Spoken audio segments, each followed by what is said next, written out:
वाले चुनाव में महिला वोटर्स की क्या अहमियत है, इसका अंदाजा आप इस बात से लगा सकते हैं कि दिल्ली से लेकर बिहार तक महिला वोटर्स के दम पर ही नीतीश कुमार और अरविंद केजरीवाल जैसे नेता सत्ता के शिखर पर कई साल बने रहे और अब यही पैटर्न आने वाले विधानसभा चुनाव में भी नजर आ रहा है।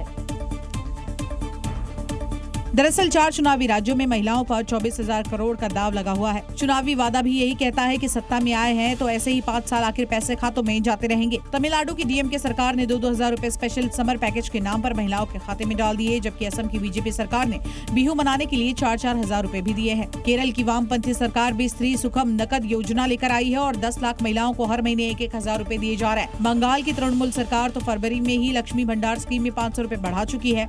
यानी चुनावी राज्यों में महिला वोटरों को लुभाने के लिए सत्ताधारी पार्टियों ने अपना खजाना खोल दिया है। दरअसल पिछले कुछ सालों में ये ट्रेंड देखा गया है कि राज्यों में कैश ट्रांसफर योजना से सत्ताधारी पार्टियों को बहुत फायदा मिला है। हालांकि ये भी है कि इससे राज्यों के बजट में अतिरिक्त खर्च बढ़ जाएगा। असम विधानसभा चुनाव में असदुद्दीन ओवैसी की भी एंट्री हो गई है। एआईएमआईएम के चीफ ओवैसी ने गुवाहाटी में बीजेपी पर हमला बोला और यूसीसी के नाम पर हिंदू कोड बिल थोपने का आरोप लगा दिया।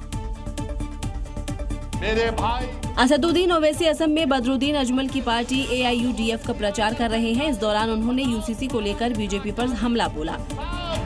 ये यूसीसी के नाम पर सिर्फ हिंदू कोड बिल को लागू करना चाहते हैं, जो सरासर गलत है, अनकॉन्स्टिट्यूशनल है। इंसान की बस की बात नहीं है किसी को मिटाना।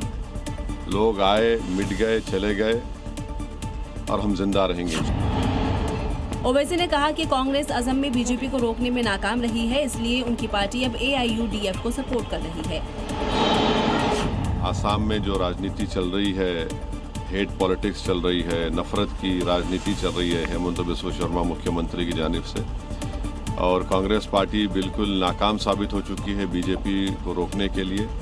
और कांग्रेस पार्टी की वजह से ही आज हेमंत बिस्वा शर्मा और बीजेपी सत्ता में है। ओवैसी का आरोप है कि हिमंता सरकार में करप्शन चरम पर है।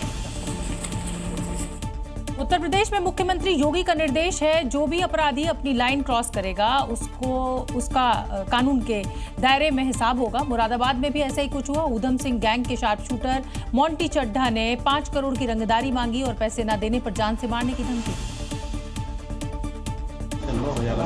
जिसके बाद इलाके में दहशत फैल गई और योगी फोर्स ने मोंटी की तलाश तेज कर दी और तैयार हो गया उसके जहन्नुम का बोर्डिंग पास। पुलिस को बदमाशों की मौजूदगी की सूचना मिली थी, जिसके बाद मुरादाबाद पुलिस और एसटीएफ ने घेराबंदी की। खुद को घिरता देख बदमाशों ने पुलिस टीम पर ताबड़तोड़ फायरिंग शुरू कर दी। जवाबी कार्रवाई में पुलिस की गोली लगने से मोंटी गंभीर रूप से घायल हो गया। अस्पताल में उसकी मौत हो गई।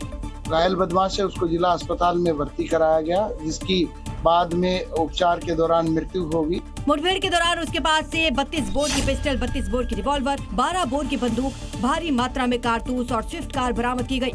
मोंटी के अपराध की लिस्ट लंबी है। मोंटी चड्ढा साल 2010 में पहली बार हत्या के केस में जेल गया था। जेल के अंदर उधम सिंह गैंग से जुड़ा उस पर हत्या समेत कुल 36 संगीन मुकदमे हैं। उसकी गिरफ्तारी पर 50,000 रुपए का इनाम घोषित था।